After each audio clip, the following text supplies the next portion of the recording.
Hey folks, this is Vint with Dad's Gaming Addiction, and today we're going to quickly check out the Dwarves of Glistenveld. This is a game that you can find on Steam's Early Access program for about $14, and I stress Early Access, everything that you're seeing here is subject to change. One step further, this is a quick first impressions video. Honestly, I had a hard time continuing my playthrough with this because it was just so slow going and I had other games to get to. I feel like there's a lot more work that needs to be put into this game before I play it any further. Now, what's good about it is that when you click on New Game, there's a campaign mode, a skirmish mode, there's a caverns mode, which is like a procedurally generated map that focuses on like base building, which is fantastic. There are different scenarios that you can play. There's even a workshop and you can create your own maps. All of that is fantastic. Like, keep up the great work with that. I love having so many different options available to me. And there's also different difficulties that you can play on. I think it was like easy, normal, hard, something like that.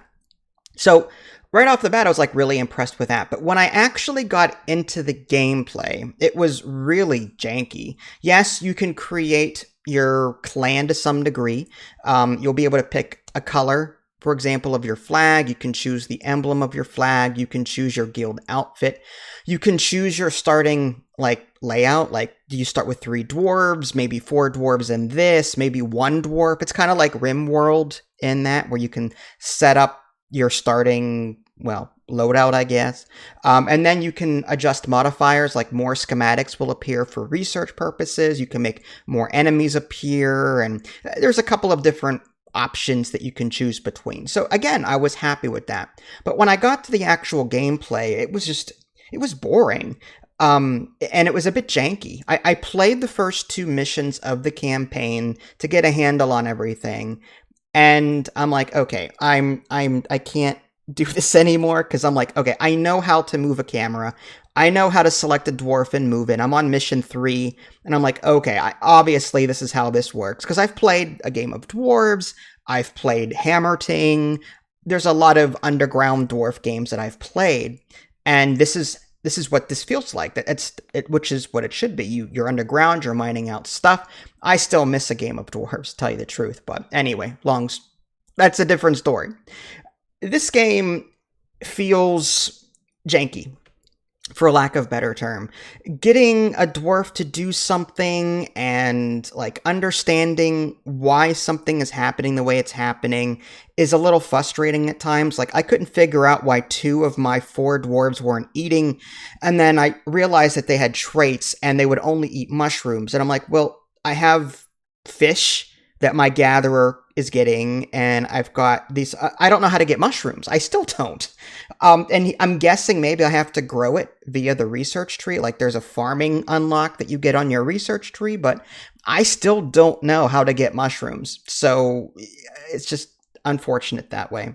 But anyway, long story short, it was a very frustrating start, and like the campaign was too slow in teaching me what I needed to know. But then this caverns mode, which is what you're looking at now, was just, well, it was slow going in terms of like speed. There's no speed adjustment. What you see is what you get. Like, I can't speed up time right now. My game is actually running in the background while I'm recording this because I'm still trying to get somewhere. I have all these orders picked out: mine this, gather this. And I'm still waiting for them to do stuff so I can maybe show off more content in the future, but it's very slow. The tech tree appears to be like 20 different techs. Maybe there's going to be more in the future. And again, each dwarf has their own set of traits, and they can even level up, which is cool, and you pick between different traits as they level up. Like, this guy gets better at mining, and you can pick the special thing that goes along with that. What's cool is that you can also change their class. So you might start with 3 miners, but then as you start the need to get wood, there are roots scattered around, so you have to make one guy a forager via the tool workshop, and then he'll start, you issue the order to pick up the roots, and he'll go and get that. So I appreciate what this game is doing, but I feel like it's too slow, and just honestly, like I said, it's boring. I alt-tabbed several times to do other things while I was trying to record content for this game. I'm like, okay, enough is enough. I'm done. I'm just going to post a quick first impression. So first impressions, I will continue playing this once the game develops a bit more. Right now, it's just a bit janky. You'll notice it as you start clicking on things and like, why is this lagging the way it's lagging? I feel like Hammer Ting is another game. I loved Hammer Ting, and that's a game I would come back to. I have 25 hours in it, and the only reason I stopped playing it was because they released it and never finished the AI pathing, which was awful. So like that is an example of a game where it hooks you. And it's a game where you can just keep figuring it out as you go and you have fun doing it. This game, I did not have fun as I was learning it.